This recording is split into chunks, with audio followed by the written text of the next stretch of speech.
नमस्ते। हिंदी साहित्य कक्षा 10 एक कहानी है भी, पृष्ठ संख्या 94 के आगे। पिता के ठीक विपरीत थी हमारी पढ़ी लिखी माताजी। धरती से कुछ ज़्यादा ही धैर्य सहनशील शक्ति भी शायद उनमें। पिताजी की हर जाति का अपना प्राप्त है और बच्चों को उचित अनुचित फरमाइश और जिद को अपना फर्ज समझकर बड़े सहज भाव से स्वीकार करती थी। उन्होंने जिंदगी भर अपने लिए कुछ मांगा नहीं, चाहा नहीं, केवल दिशा दिया। हम भाई बहनों का सारा लगाव शायद सहानुभूति से उपजा माँ के साथ था, लेकिन निहायत असहाय मजबूरी में लिपटा उनका यह त्याग कभी मेरा आदर्श नहीं बन सका। उनका त्याग न उनकी सहिष्णुता। खैर जो भी हो, अब ये पैतृक पुराण यहीं समाप्त कर अपने घर लौटती हूँ। 5 भाई बहनों में सबसे छोटी मैं। बड़ी बहन की शादी के समय शायद 7 वर्ष की थी। उसकी एक धुंधली सी याद है मेरे मन में, लेकिन अपने में 2 साल बड़ी बहन सुशीला और मैंने घर के बड़े से आंगन में बचपन के सारे खेले।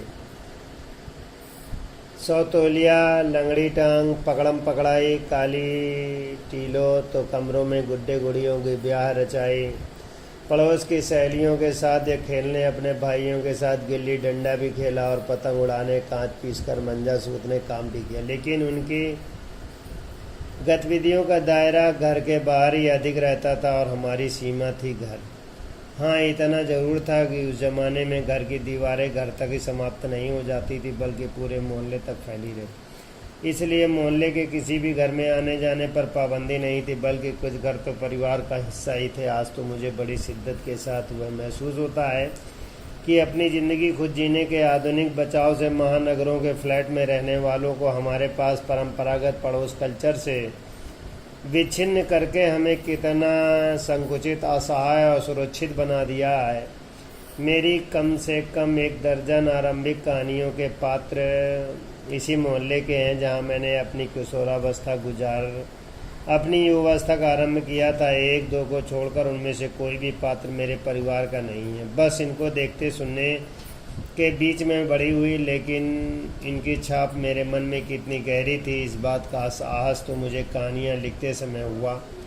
इतने वर्षों के अंतराल में भी उनकी भाव भंगिमाएँ भाषा किसी को भी धुंधला नहीं किया था और बिना किसी विशेष प्रयास के बड़े सहज भाव से ही वो उतरते चले गए थे। उसी समय के 2 साहब अपने व्यक्तित्व को अभिव्यक्त के लिए अनुकूल परिस्थितियाँ पाते हैं।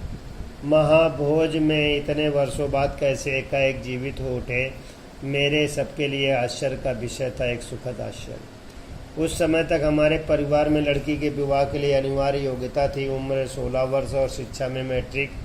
सन 44 में सुशीला ने यह योग्यता प्राप्त की और शादी करके कोलकाता चली गई। दोनों बड़े भाई भी आगे पढ़ाई के लिए बाहर चले गए। इन लोगों की छत्र छाया के हटते ही पहली बार मुझे नए सिर से अपने वजूद का एहसास हुआ। पिताजी का ध्यान भी पहली बार मुझे केंद्रित हुआ। लड़कियों को किस उम्र में स्कूली शिक्षा के साथ सुघड़ गृहिणी और कुशल पाक शास्त्री बनाने के नुस्खे जुटाए जाते। पिताजी का आग्रह रहता था कि मैं रसोई से दूर ही रहूं। रसोई को तो वे भाटिया खाना कहते थे और इसके हिसाब से वहां रहना अपनी क्षमता और प्रतिभा की भट्टी में झोंकना था। घर में आए दिन विभिन्न राजनीतिक पार्टियों के जमावड़े होते थे, उनसे बहसें होती थीं। प्रश्न संख्या 95 में प्रश्न इस प्रकार है। पाठ का नाम और लेखक का नाम बताइए। प्रश्न नंबर 2 है कि लेखिका जी कितने भाई बहन थे। प्रश्न नंबर 3 है लेखिका जी ने बचपन में कौन कौन से खेल खेले।